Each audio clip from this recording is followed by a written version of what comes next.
We're only about 5 minutes away now from the gates here at Capitol Square opening, which means people can start pouring in, and you can see just how many people are ready to do just that. There have been times throughout the last 9 months that he has turned to Twitter. Now that we know that the fire was set intentionally, so many more questions are coming to surface. There is actually a crime scene set up right behind me. We want to go ahead and pan the camera over so you can see. The hope going forward is to actually be able to have some of those canine training classes right here on Virginia Tech's campus. A lot of energy out here so far. Definitely some fans, just folks in the area cheering people on, getting ready to cheer people on as they come through during this race, Pete. It's a lot of fun to be out here. I wish you could experience it with me too.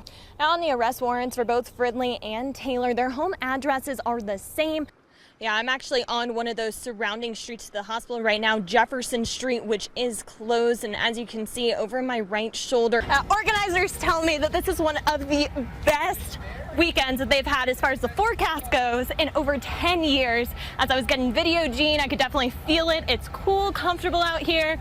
Great activities for the kids. Just a great weekend all the way around. And I give you props for, rappelling down the climbing wall while doing a live report. Unfortunately not, Leanna, at this time. I'm trying to give officials as much room as possible so that they can conduct their investigation. But at the same time, we are on scene, so we are working to get those answers as they may help locate Cece as soon as possible. And obviously, it's very important, Leanna, regarding her age and the fact that she is autistic, that she is returned to her family as soon as possible.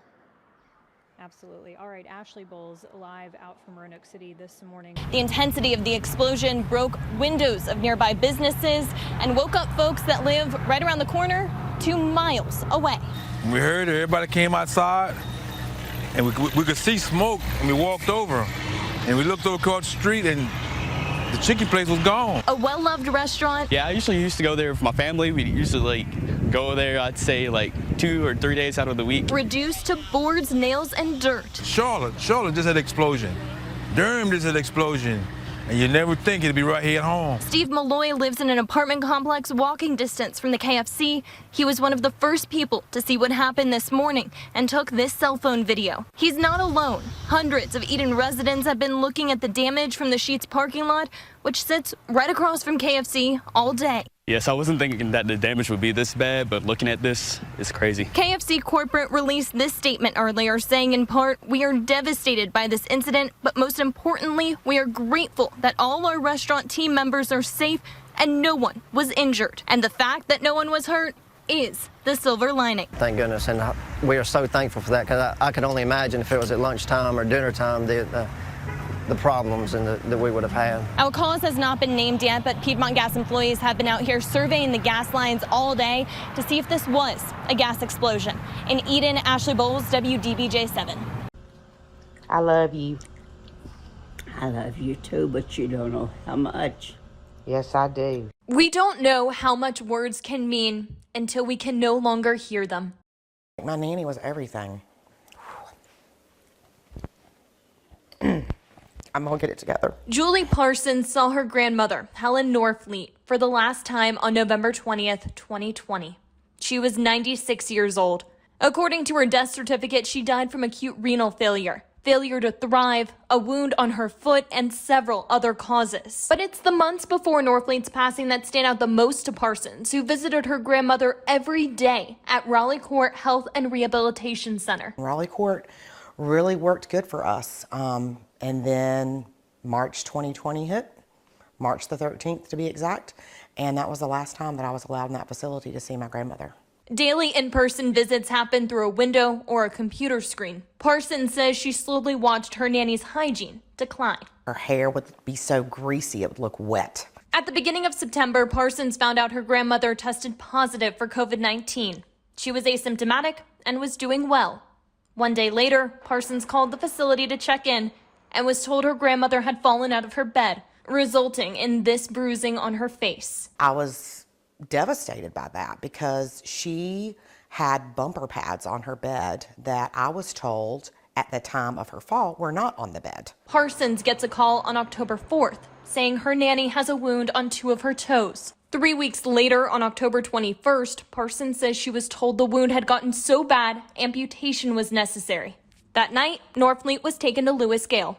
It was the first time Parsons got to see her grandmother since March. The doctor came in at that time and removed the bandage from her foot. And at that point, I literally collapsed. It was the most horrible, disgusting thing I have ever seen in my life. My grandmother's toes had gotten so bad and so infected that the bone was exposed. Amputation took place, but Norfleet stayed in the hospital for a little over a week. It was on that hospital bed that Parsons also saw bruising all over her grandmother, from her chest to her arms. On October 30th, Parsons filed a police report, which resulted in this affidavit that's for a search warrant for Norfleet's medical records at Raleigh Court Health and Rehab. 3 days later, Norfleet was discharged and brought to a different facility. But on November 18th, Parsons got a call that her nanny was not doing well. She was not herself. She told me that night that she was dying. My nanny went to sleep, and on November 20th, my nanny went to heaven. The only peace Parsons says she has is that her nanny is no longer suffering. One of the last things Parsons said to her nanny was a promise. And I told her, I said, I promise you that I will fight for you. I will get justice for you and for the so many other people who are victims of this abuse and neglect. Right now, Parsons is waiting to see if the Commonwealth Attorney for Roanoke City will pursue criminal charges against Raleigh Court Health and Rehab. Until then, she looks at pictures and the recorded I love yous, knowing her nanny is watching from above. In basketball, a point guard is the player who directs the team's offense. Some say this position is an extension of the coach on the court. Isaiah Griffin has been in this position for 2 years now at Gretna High School. In a lot of ways, as the oldest child, he's also in this position at home. 5, 17, 16 and under. The youngest 4 months. There were 5 kids in this house on Millstream Drive Sunday night. 5 is the same number Isaiah wears to play his favorite game. And he's very serious when it comes to basketball. Mom Julie goes to his games. She didn't think she would be homeless when she showed up for this one. Sunday night, everyone was asleep around 1 a.m. My son Isaiah came running in screaming that the house was on fire. And I kind of ran out my room. My daughter ran from her room, which is from the back, and I was from the back this way. We kind of met in the middle. I pushed her out the door. No one's thinking, and I was like, oh my God, where's the babies? The 2 youngest boys were asleep in another back bedroom. Yeah, I went out the house, and then they realized and the kids were still in there, so I ran back in there and got them. And he came out with both the babies, the 2-year-old and the 4-month-old up under him like this, and he kind of got a little burn on his neck, and his hair was kind of singed, but he was okay. On the court, Isaiah is better than okay. He won't brag, but he made varsity as a freshman and was named the Dogwood District Player of the Year. He had his basketball shoes in the car. That's all that mattered to him. He's a team player for real. A team player, a hero. But to Isaiah, running back inside was just what he had to do. I just told him it was my job. I wasn't really a hero. The rubble, that's the stove. So this was actually the kitchen. Isn't going anywhere and is a sad and scary reminder of this family's worst night. But without Isaiah, it could have been a lot worse. Thankfully, nobody has to think about that plot line because he was there. And now the story, the game, the next steps are all about moving forward. Hope that we can get better, get back on our feet. For a 16-year-old, Isaiah is pretty good on his feet.